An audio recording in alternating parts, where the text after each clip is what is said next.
ku munsi wa mbere nyikoresha nahise mbona resulta koko iyo uyikoresheje nta cyundwe cyiza habe na gato, habe na gato. So rero hari abantu bava mu rugo izi pampa zambereye nziza, ba nyirazo ntabo nzi pe, gusa nimba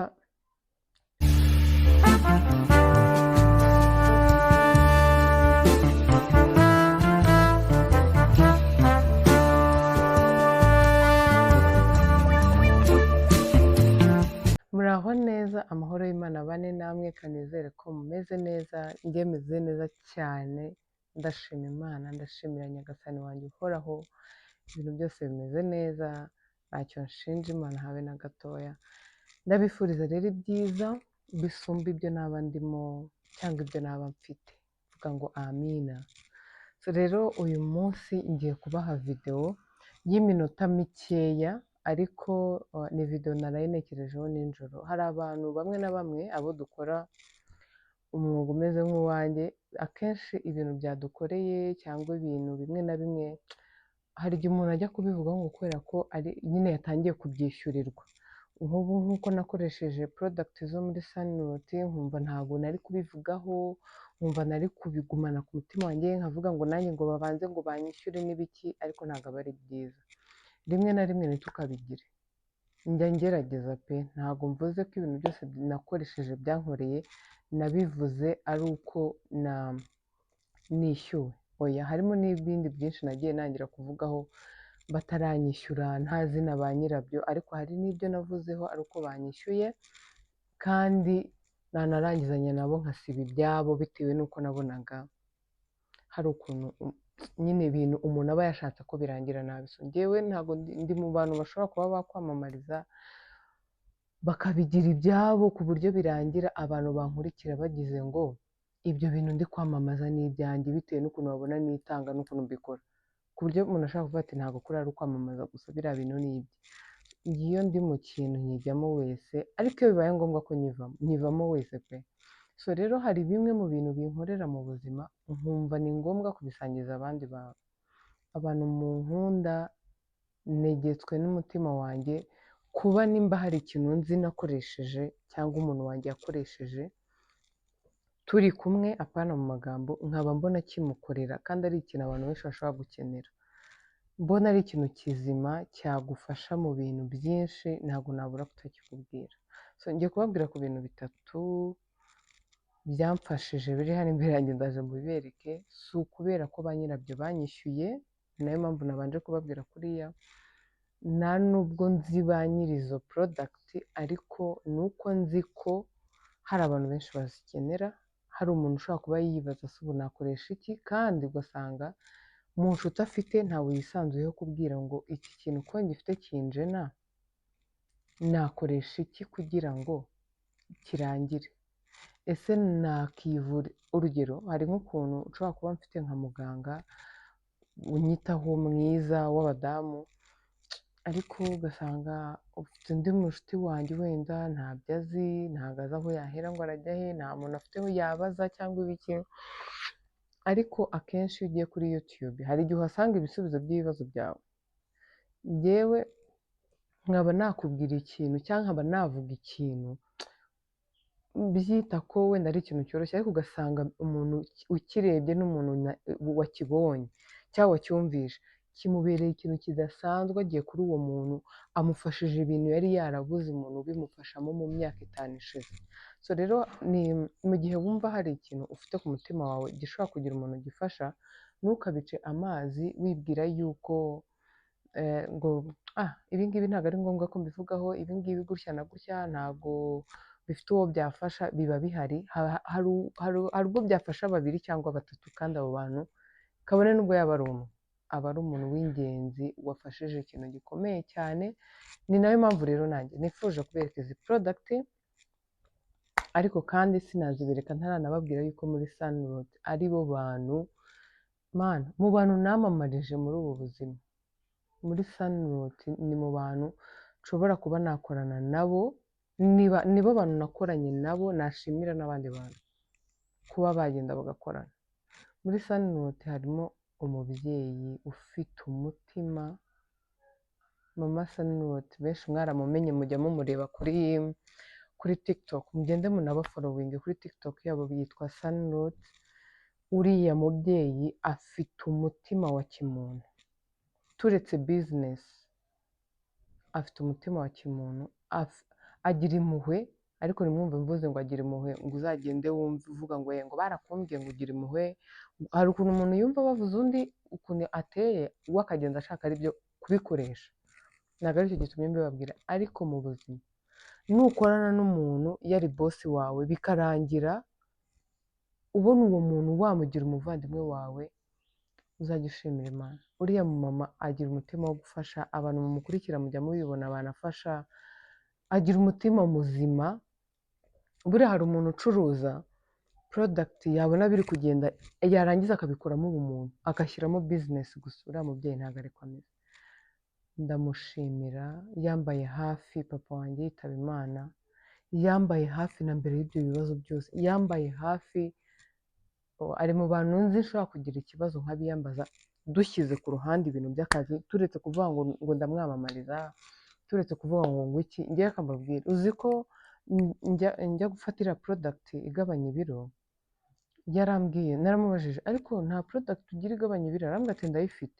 Ati ariko wowe ntabwo nayiguha, kuko icyo gihe nyine yarambwiye ati ukuntu umeze ni byiza, ntabwo ukeneye kunanuka cyane gutya na gutya. Ndamubwira ni ukuri mbabarira, aramakanira. Umunsi wa mbere ndataha atayimaye, ikindi gihe tuza gusubira nayo ndi kumwe n'abamama twakoranaga siporo turi benshi.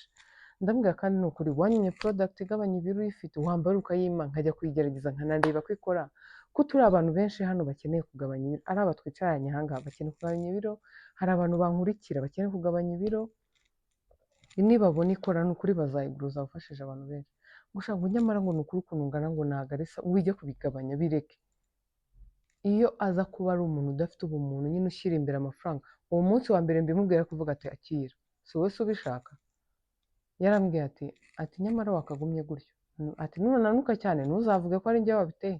Twiterera burage turaseka. Ndamubwira ati ngewe wume mbanze njye kugerageza, ariko ndiye gukora. Naragenda awukoresha urakora. Ikindi kintu cyiza ntabura kubabwira ni uko iriya porodagiti wayifashe udapfa kwiyongera ibiro. Ikindi abantu mufite impungenge muzigabanye, biriya ni ibimera. Twagiye mama Saniroti ndamubashimiye, ni umumama mwiza cyane wita ku bantu be. Twagiye rero, hari ino diyodora, ntabwo ari ubwa mbere muyibonye muri videwo zanjye. Narayikoreshaga bwa mbere, n'ubu ngubu nshobora no gucishamo nkayikoresha, ariko nkayitera wenda nko ku myenda. Akenshi nayikoreshaga ngiye wenda nko muri siporo, cyangwa se hari ukuntu mba nshaka kwicara numva hari akantu ndi kwiyumvaho kamumurira ukuntu. Narayikoreshaga pe, ntabwo ari mbi. Ni nayo mpamvu nyibanje. Ubishaka wayikoresha ku myenda yawe, ubaye utari umuntu ukoresha amaparufe, ushobora gukoresha na diyodora na parufe, ariko byose umuntu arabikoresha akabivanga. Ukuntu ushobora gukoresha diyodora ukayivanga na parufe runaka ugahumura neza. Iyi rero mwigeze kuyibona, mbabwira ngo wayitera mu kwaha ku mubiri, bikakugabanyiriza nyine kuba haza akajasho, akantu kakuye. Ariko ejo bundi rero hari igihe wisiga ikintu igihe kinini ukakirambirwa, ku buryo uba utacyumva ko gihumura neza, ku buryo umwuka wacyo nyine impumuro yacyo iba itakigukora ahantu, uba wumva nyine byarabaye ibintu bisanzwe. Nka kumwe ushobora gutunga intebe imyaka 5, uwa gatandatu ukajya ubona zarahengamye, zarapfubye, kandi wenda atari nabyo nyine kubera ari ibintu wishyizemo. Rero nanjye bitewe n'igihe nari nyikoresheje, numvaga rwose itakinkorera, numvaga nkeneye kuba nayiha akanya gatoya njye nayo tukaba dukoze divorce, ubundi ngashaka indi. Icyo gihe nabiganirije umushuti wanjye, mfite umushuti wanjye ucuruza amaparufe, nayazana nzabereka. Agira ibintu byiza byo kwisiga bihumura neza. Narabimubwiye rero, hari iyo yagombaga kunshakira, asanga yarahenze yaranabuze, turayireka. Ari nimugoroba rero mu minsi hashize iminsi 4, nagiye rero muri Good Life nguramo iyi diyodora. Iyi ngiyi ifasha umuntu kudatranspira amasaha 72.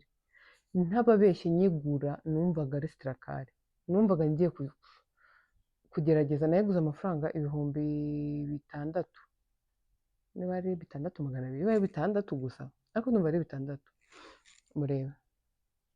Sinshaka kujya kureba ngo yakorewe hasi, sinshaka kujya kureba iki n'ibiki kuko sibyo byanzanye, mbarangiye ahantu ushobora kuyigurira. Njye nayiguriye muri Good Life ikorera hano hafi n'Umurava i Nyamirambo.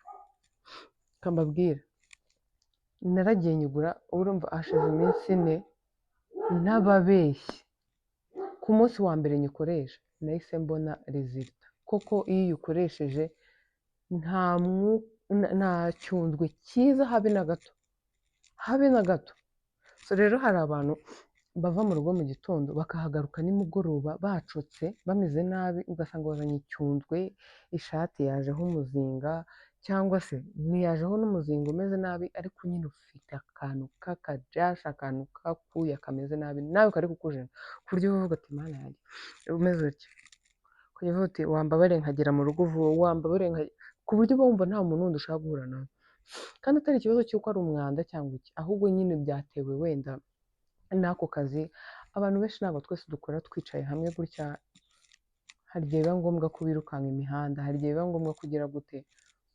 Nimba udashaka ikintu cyo kuzana ibyunzwe mu kwaha, uzagenda wigurira ino diyodora. Icyiza kandi mbere yo kuyikoresha yo kuyiteramo, ujye ubanza ucuguse ubone guteramo, kuko iyo utacugushije ugatera gutya izana ibintu by'umweru bimeze nk'ifu, ni nabyo muri kubona mbene hano.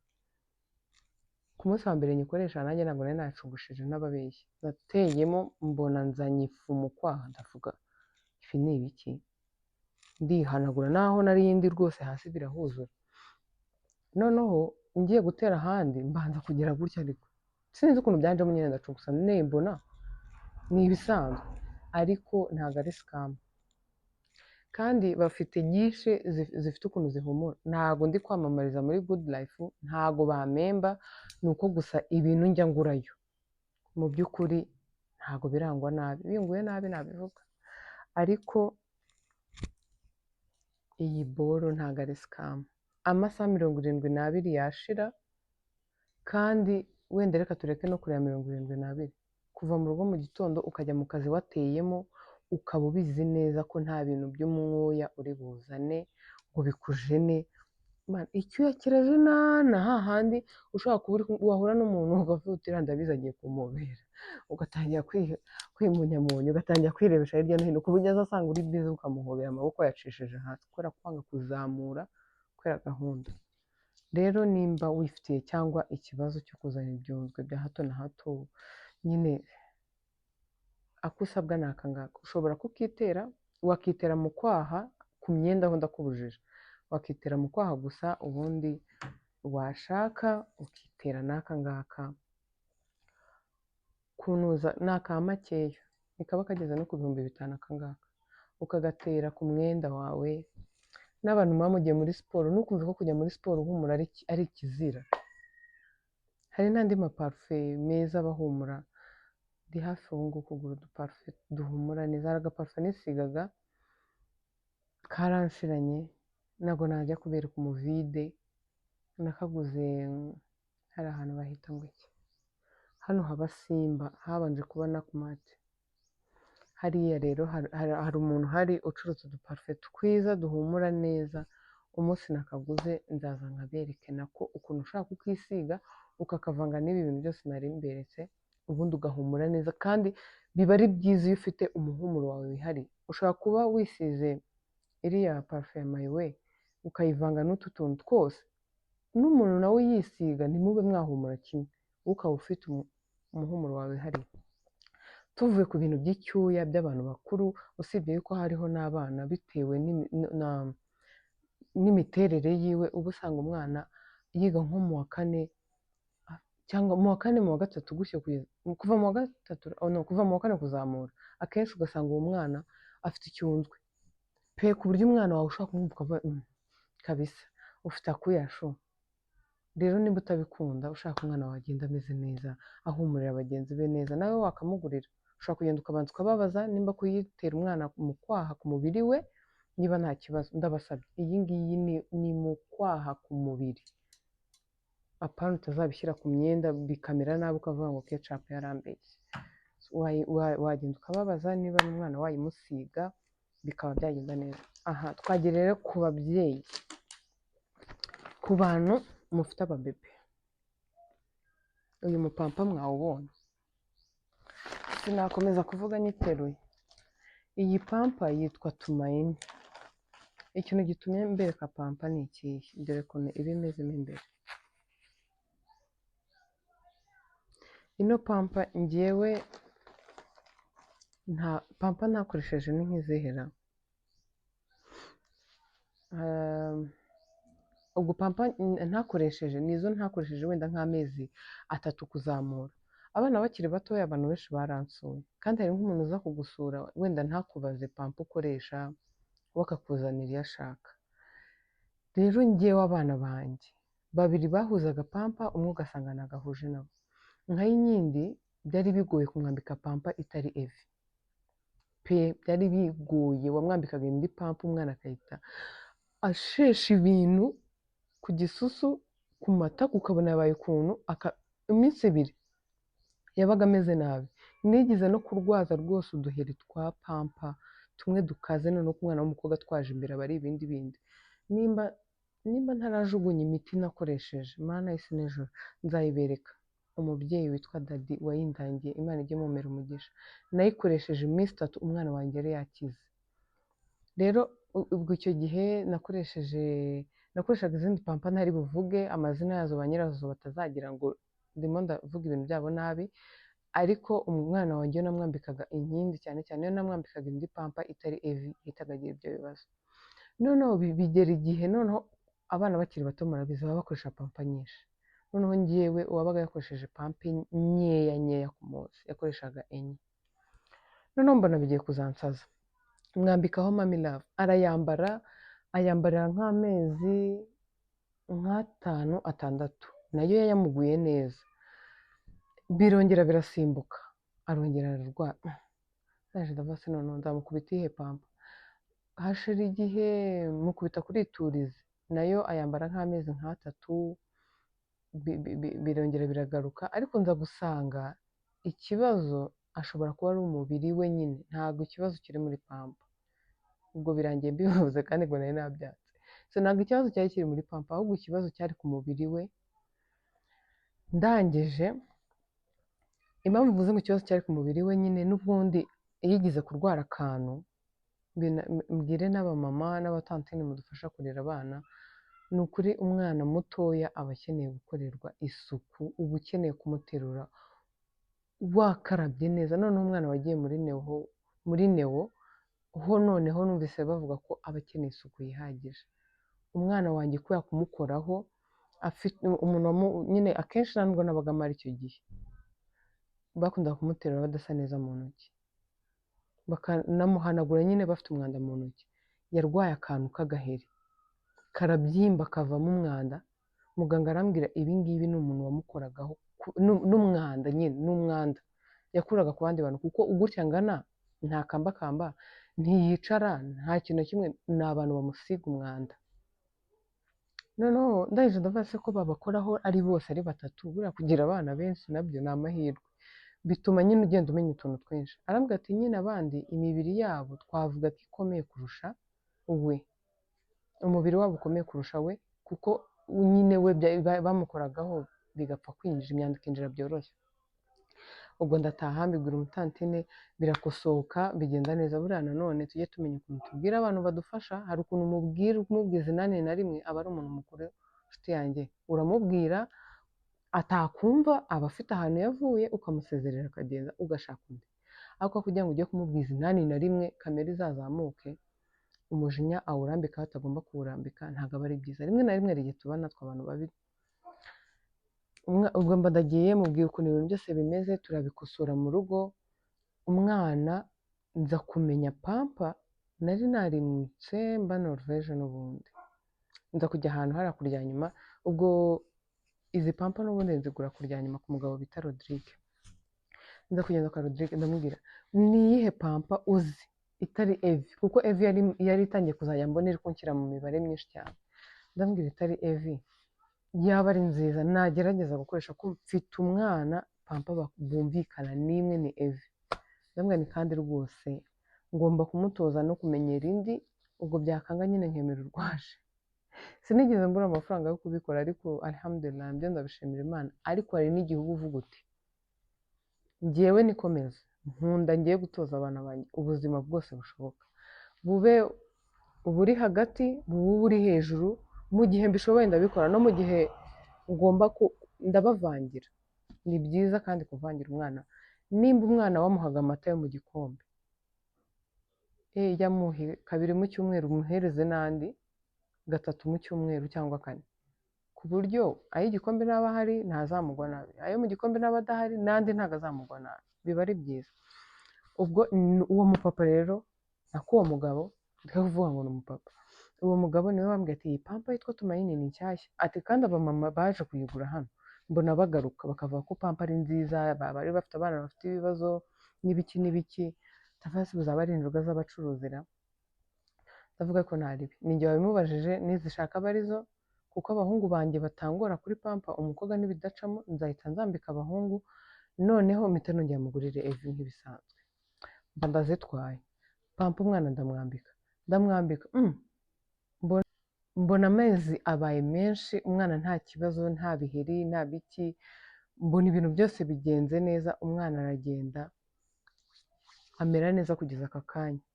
Ntababeshye izi pampa zambereye nziza, ba nyirazo ntabo nzi pe, gusa nimba mundeba cyangwa nimba hari aho muzahura na video yanjye, pampa zanyu ni nziza, ni nziza kandi nzigura 15. Iyi pampa igura ibihumbi 15. Ikindi cyiza ni uko igiramo 5, ubwo abantu bafite abana murahita mubyumva, hari pampa zimwe na zimwe zitagira 5, ugasanga umwana wawe ni munini cyangwa se ntanafite n'ibiro byinshi cyane, ariko hano gutya mu matako afite ukuntu ari munini, urakenera pampa nini nyine ya nyuma ariyo 5. Ubundi akenshi Evi niyo yabaga ifite 5 na iturizera ibi iturizera simbyibuka, ariko yambereye nziza.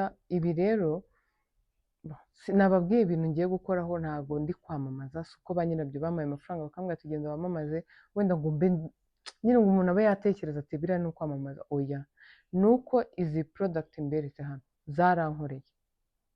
zarankoreye, rero nta mpamvu y'uko abantu munkunda, abantu munshyigikira mu bikorwa byanjye byose, nabona ikintu kiri kunkorera kandi abantu benshi duhurizaho dukenera mu buzima bwa buri munsi, ngo mbure kutabibasangiza.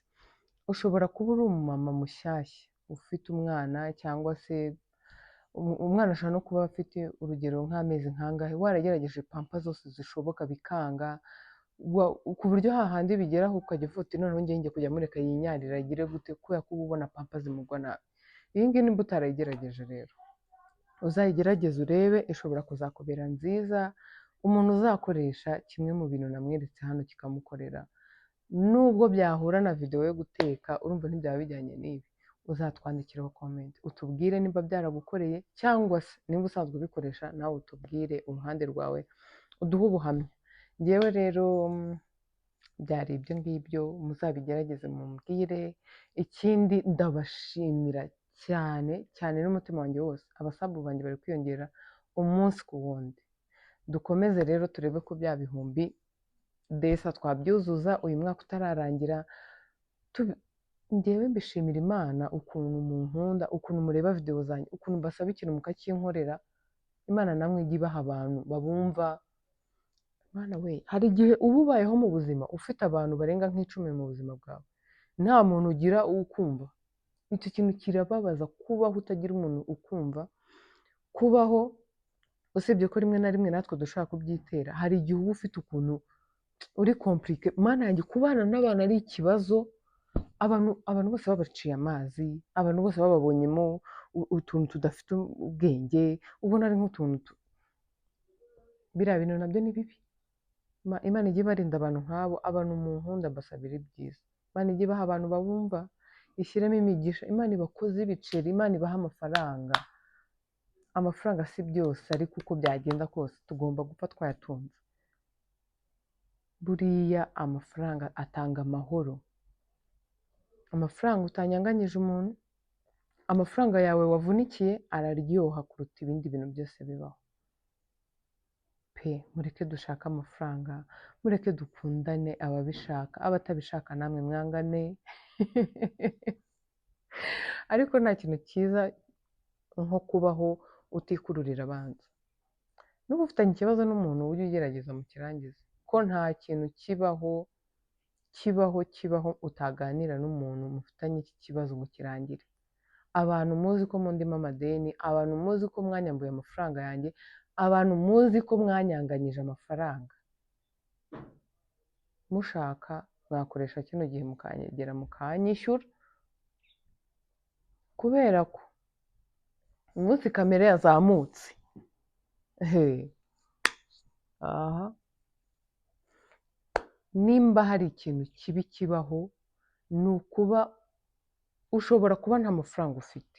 Urugero, urimo umuntu amafaranga 20,000 ukamuhamagara ukamubwira ati pe kankubwize ukuri, ndakennye bishoboka, ndakennye ubyumve. Nta muntu udakena. Ndakennye, mbabarira umpe amezi 3 nkushakira amafaranga yawe nyaguhe.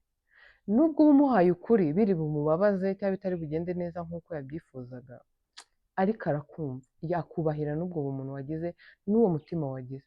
Ariko kwigira umunyamujyi ukumva umuntu ko ntacyo umugomba kandi ubizi neza ko hari ibyo utubahirije, hari amasezerano utubahirije, ukigira umunyamujyi. Umuntu yaguhamagara ari kukwishyuza ukanga kwitaba, mwahura mu muhanda ukaba wubitse amaso. Yarabe, reka mbabwire ikindi kintu nabonye. Iyo umuntu akurimo amafaranga, uburyo bwo aribwo bwose mwaba mwarayahanyemo, uburyo bwo aribwo bwose yaba yarayakugiyemo, iyo uwo muntu azi ko mutarabivuganaho ngo mubirangize ngo bigire umurongo bijyaho, uzi ko iyo muhuye ugira ngo ikintu cyitwa amahoro muri we ako gafizibure baba bakamanuye, ahita ajagarara ahantu hose ari, ahita amera atangira kugira gutya, agatangira kumera ukundi kuntu. Ntabwo aba ari byiza. Iyo ni inama y'umunsi. Niba ufitanye n'umuntu ikibazo niyo cyaba kitari amafaranga, mushake. Ntabwo uwo muntu aba ari inyamaswa. Mubwire uti bimeze gutya na gutya, reka ibi bintu tubikore gutya na gutya, kuko hari igihe uba uhura n'umuntu ukamukwepa gutya mu muhanda, ariko mushobora guhura muri korodoro mwembi, naho ufite ukatira nawe naho afite akatira, mukarebana gutyo uso kwa uso neza, ukuntu muri kureba ndi kureba muri kamera, tugakubitana. Bishobora kurangira umwe aciyeho n'undi agacaho, ariko mugahura. Ni amahoro umuntu agira mu gihe, nimba uzi neza, ayo ni amahirwe. Nimba wicaye ukaba ubizi neza ko neri mufitanye ikibazo, shaka ukuntu mugikemura, kubera ko hari igihe tuba dufitanye ibibazo n'abantu ariko tutabizi ko bihari. Ariko iyo wagize amahirwe ukaba ubizi ko gihari, ni byiza ko ushaka uwo muntu icyo kibazo mukagikemura. Ati wenda nta mafaranga mfite rwose, nta nayo nenda kubona, ngwino mu nyanya zanjye buri cyumweru ujye utwara inyanya wenda z'ibihumbi 5, amafaranga yawe azashiremo, bikarangira. Wenda amafaranga ndayafite, nzakwishyura amafaranga yawe mu gihe kingana gutya na gutya. Ibyo bintu bikarangira ku buryo mushobora guhura mu muhanda mugasuhuzanya, ushobora kubona ikiraka cy'ahantu bashaka umuntu ujya gusiga irangi urisiga nkakurangira. Hari utuntu turi aho tworoshye twikururiramo abanzi cyangwa tugakereya bifu n'abantu bitari ngombwa. Hakaba hari na bya bintu bari binini cyangwa za bifu ziza nawe utabizi, cyakaba ari ibintu bikomeye ku buryo ubona kubiganiraho ari nko guta umwanya nyine, uvuga uti n'ubundi niyo kamere y'uyu muntu, ukabona ntibikunda. Ariko mu gihe ubona bishoboka ni ukuri mujye mugerageza mukoresha uwo mwanya. Abantu murimo abandi amadeni, yaba njyewe cyangwa n'abantu bandi muri kundeba, abantu barimo amadeni mubahe ino video, mubabwire ngo mutwishyure, igihe cyo kwishyura cyageze. Mutwishyure pe. So ndabakunda cyane rero, Imana ibamere umugisha, mugende mugerageze izi product naberetse, mugende abantu mushaka kugabanya ibiro mujye muri Sunroad mubabwire babahe product zabo ni ibimera, ntimukagira ubwoba. Gusa nimba wonsa jya ubanza ubavugishe, ubasobanurire, ubabwire ukuntu umwana angana, cyangwa se niba ufite ubundi burwayi runaka jya ubanza ubabwire ntugapfe kugura ngo ujyane. Nyuma niwumva video umuntu avuze ati wenda niba ufite ubu burwayi ntabwo wawukoresha, nimba bimeze gutya na gutya, uvuge ngo ntabwo bakubwiye. Ni byiza ko uwo babwira kuba wiyizi kuruta uko bakuzi cyangwa uko bakumvishe, wabwira ute se ko ndwara umutwe umeze gutya na gutya, cyangwa se ko mfite indwara iyi n'iyi nabigenza gute, ese ko nonsa umwana ungana gutya na gutya nabikoresha.